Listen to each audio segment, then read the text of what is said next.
Warren Wolf, and I love Jross-tv. What's up, YouTube? This is Jross hanging out with the man, Warren Wolf, vibraphone player. Y'all, we gonna bring y'all something different this time. No bass guitar, no lead guitar. Well, we could say drums because he started off as a drummer, but now he's like, I'll let him describe it because it's so amazing for me that it's hard to fathom how you can transition as a youngster, Warren, from drums to vibraphone. What kind of mentality does that take? It takes a lot. Starting on drums, I was only Speak up. I was only 3 years old starting on drums, right? Right. Just a little kid. I had to stand up to reach the drums. I started on vibraphone when I was about 5 years old. My mom had to build me a little box. Well, actually, my dad built me a box so I could stand on it because I was too short to reach it. But you know, laying down on the drums, at least for me, I kind of stay in the pocket, stay in the back, but at the same time, I'm a leader on the drums, so I try to stick out, you know, try to show my moves, flashy moves, kind of like Dennis Chambers and Dave Weckl, Jeff Tain Watch, Greg Hutchinson, a whole bunch of other cats. But it's different things coming over to the vibes. I'm truly a soloist. I'm really out front, real flashy, you know, with the speed on the vibes. You're coming out as a leader doing your own original compositions and, you know, things like that. So would you say that the drums and the vibes are related in a way? They're related by the way you're striking things. The vibes, you're coming down, you know, kind of like a percussive motion like the drums. But the thing is, on the drums, you're thinking more in the rhythmic sense. You're trying to create different rhythms. You got the floor tom and two toms and snare, bass drum, and a whole bunch of cymbals. On the vibes, marimba, whatever you want to call it, you actually have a lot of notes. You have to relate to it as far as scales, like a piano. You actually create notes, and you can also do rhythms on that stuff too. But you have to, you know, keep it together with your scales and be melodic about it. Yeah. Okay. Well, let me ask you this: do you believe that going to the Berklee School of Music, which a lot of us can't afford to go to or have the talent to go to, help you out in your growth in this area? Helped me out. When I first got there, I studied with Caribbean jazz vibraphonist Dave Samuels. I studied with him for 4 years there, so it definitely helped me out, not even just with the teaching, but along with the number of cats who went to Berklee with me, like cats who are in jazz nowadays, like Kendrick Scott, who's working with Terrence Blanchard, Walter Smith, John Lampkin on drums, Jeremy Pelt, so many different type of people. Rashawn Ross, he's a trumpeter with Dave Matthews. We all meet these people, and we all come together every night. And then not even just Berklee, outside of the school, being around in Boston, we go down to the legendary club, Wally's Jazz Club, and that's where we got our training going. And I spent 2 years being the house drummer. Sometimes I play vibes down there, but being the house drummer with trumpeter Jason Palmer, being around Berklee, Boston, everything was just a great exposure. Now, as a vibe player, are there a lot of cats behind you coming up that you mentor to, or is it a fading instrument? I wouldn't say it's a fading instrument. I would say it's more a forgotten instrument. What kind of instrument? Forgotten, okay. Yeah, it's like a lot of people, when they're like, or say kids, like when they're in 8th grade, middle school, whatever, most people tend to gravitate towards saxophone or piano or drums or something like that. Most people you don't ever hear saying, oh, I want to play the vibes.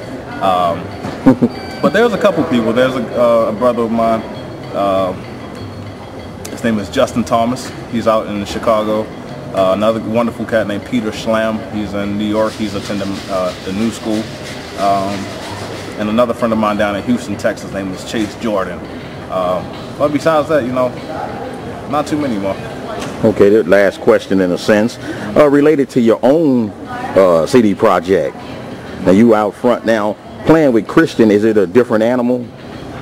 What do you mean? I mean, like, okay, you're the main man on your own project, so you can just go. Your musicality can take you anywhere you want to go. But when you vibing with Inside Straight, what's the difference? Is what I'm asking. The difference between being my own leader. Yeah, your own band leader, as opposed to Christian being a band leader. Well, me and Christian, we're a lot alike in certain different ways. Christian likes to play a lot of funk music. He can play funk, pop, R&B, hip-hop, straight-ahead jazz, classical. I'm just pretty much the same way. I'm a lover of all music. But in this group, Inside Straight, what we're doing, we're just straight swinging, which is like the root of all jazz. A lot of people nowadays, they're really not doing that too much in jazz. They kind of lost that. But we're straight swinging and Inside Straight, and I do a little bit of that in my group, but you know, it's pretty much kind of the same. You know, what Christian does is pretty much similar to mine, except I'm playing with the greatest bass player right now in jazz. Well, what would you have to say to the young guys coming up? They see you and they want to be like you, and kind of give them an idea of the things you had to go through, a sacrifice to get where you are now. Keep practicing, practicing, practicing. One of the things that I did coming up from a young age, I started playing music at the age of 3, and right now I just turned 30 last week. So praise God. Yes, yes, sir. My practicing schedule coming up as a child from ages 3 until the time I left Baltimore School for the Arts in Baltimore, Maryland to go to Berkeley in Boston. I practiced every day, 5 days a week for about 3 hours a day on drums, piano, and vibraphone. That's every day since the age of 3. To keep practicing, listen to as much music as possible, transcribe as much as possible, go out and hear any musician. I don't care if they're good or if they're bad. You can learn something from anybody. You might hear something a bad musician might do, but you can take that and turn it into something good. So, you know, just stay influenced. If you really love music, stick with it. Soak it all in. That's all I can say. All right, well, give us a little information about where people can locate you when they hit your YouTube site. You can just type in my name. That's all. If you want to try to go to YouTube, type in Warren Wolf. Jazz, Warren Wolf vibraphone. No. Talking about the Warren Wolf 315-pound weightlifting. If you want to see the weightlifting, you know, YouTube. Gotta hit the gun. Hey, now all the musicians I know either fat, skinny, or whatever. But my boy Warren, show him them cannons of yours, man. Now this was my wolf tattoo right here. Look at this dude. This is the wolf tattoo. Thing cost me.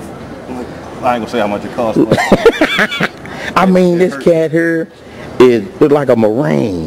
Yeah, just we doing it. We working out. But go to Warren Wolf.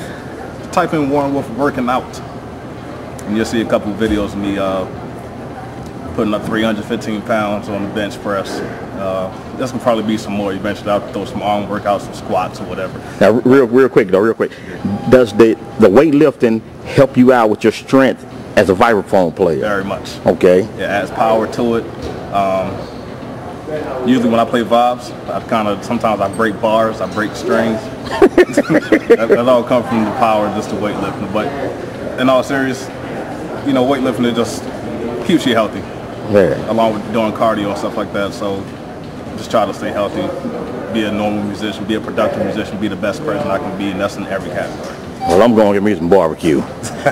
YouTube, we out. Mr. Warren Wolf, y'all vibe player in town. We going to holler at y'all later. Peace. Jross-tv.